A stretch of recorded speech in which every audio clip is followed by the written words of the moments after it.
कोपऱ्यामध्ये, पश्चिम विदर्भाच्या एका कोपऱ्यामध्ये ज्या बुलढाणा जिल्ह्याला शिक्षण क्षेत्रात मागासलेला जिल्हा म्हणून ओळखलं जातं आणि त्यातही उच्च शिक्षण क्षेत्राची अवस्था अत्यंत वाईट होती. विदर्भाच्या शेवटच्या टोकावर बुलढाण्यासारख्या ठिकाणी हे महाविद्यालय स्थापन झाले 1956 मध्ये.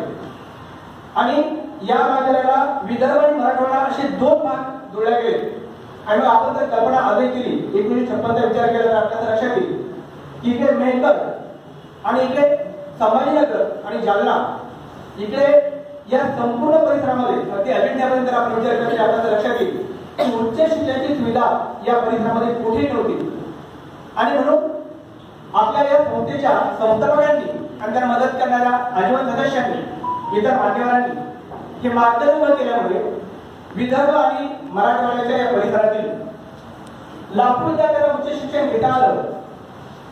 या महाविद्यालयात शिकून त्यांना समाजाच्या आणि देशाच्या विविध क्षेत्रात आपला नावलौकिक प्राप्त करता आला. आणि त्यामुळे लाखो विद्यार्थी आणि लाखो विद्यार्थ्यांची घरं याची दळणवळण झाली, त्यांचा विकास झाला.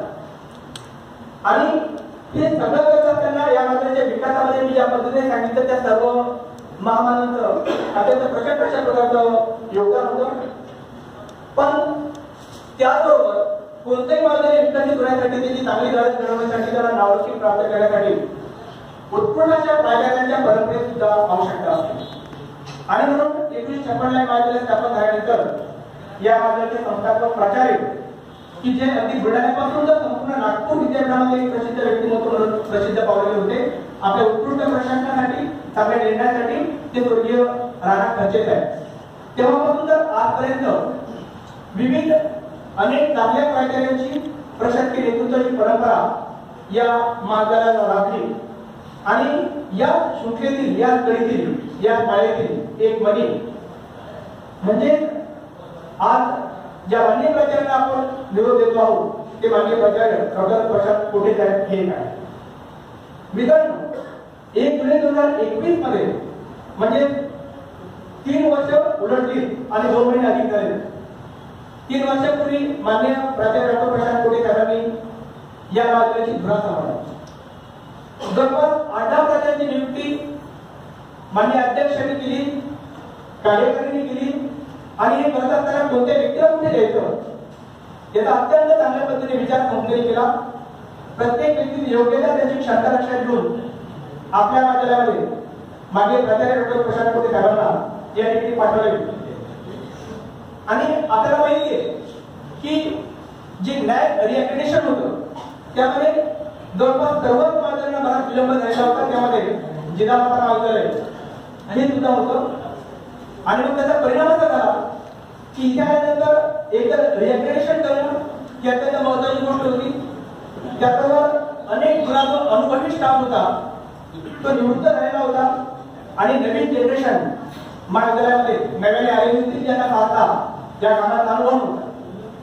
म्हणून अशा स्थितीमध्ये काही जुनी मंडळी, अनुभवी मंडळी जी महाविद्यालयात होती ते आणि नव्यांचा या दोघांचा समन्वय साधण्या सर्वांना सोबत घेऊन माननीय प्राचार्यांना नॅचरल रिॲक्रेडिशन आणि महाविद्यालयातील इतर ज्या विकासात्मक बाबी यांना हात घालणं अत्यंत आवश्यक होतं.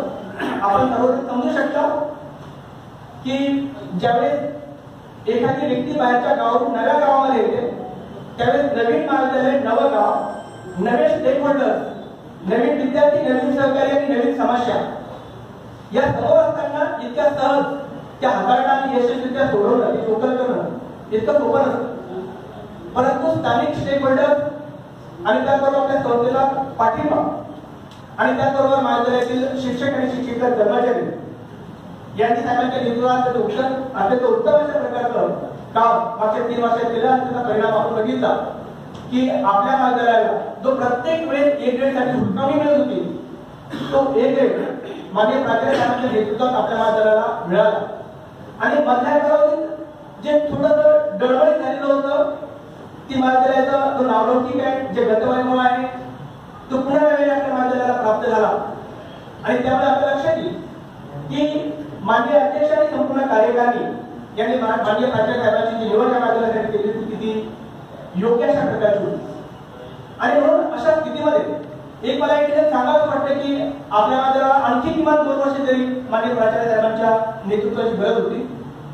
परंतु आपल्या संस्थेतील एक नागपूर शहरातील मोठं महाविद्यालय की त्या महाविद्यालयाला सुद्धा सरांसारख्या कर्तृत्ववान माणसाची आवश्यकता होती आणि म्हणून संस्थेने हा निर्णय घेतलेला आहे। जे लढवय्ये असतात, नवीन आव्हानं स्वीकारतात, त्यांना नवीन रणांगण हवं असतं आणि त्या नवीन रणांगणामध्ये नवपिढीने करून दाखवण्याची त्यांची एक अभिलाषा असते, एक महत्वाकांक्षा असते। ती माननीय अध्यक्ष साहेबांनी कार्यक्रमाने दिली आणि त्यामुळे सरांची इच्छा नसली, आपली इच्छा नसली तरी सुद्धा सरांना नागपूर येथील धनवटे नॅशनल महाविद्यालयामध्ये आता जायचं आहे। आणि या सगळ्या पार्श्वभूमीवर आपल्या महाविद्यालयामध्ये सरांनी 3 वर्षापर्यंत जे काम केलं त्या महाविद्यालयाच्या परिसराला एक प्रकारचा जीव लावला, विद्यार्थ्यांवर प्रेम केलं, आमच्या सहकार्यांवर प्रेम केलं। पण काम करत असताना प्रशासक म्हणून कधी कधी कोणावर रागवत सुद्धा लागतं, अधिक दणकर व्हावं लागतं, परखड व्हावं लागतं, त्यामुळे कधी कधी काहींच्या भावना सुद्धा दुखावतात। पण मला असं वाटतं कोणत्या प्रशासक हा कोणत्या व्यक्तीला कधीच, संपूर्ण व्यक्तीला कधीच खुश करू शकत नाही जर आपल्याला पुढे जायचं असेल तर। आणि म्हणून एक प्रशासक म्हणून सरांनी भूमिका पार पाडली, जे कार्य केलं ते अत्यंत मोलाचं होतं, आपल्या सगळ्यांच्या हिताचं होतं।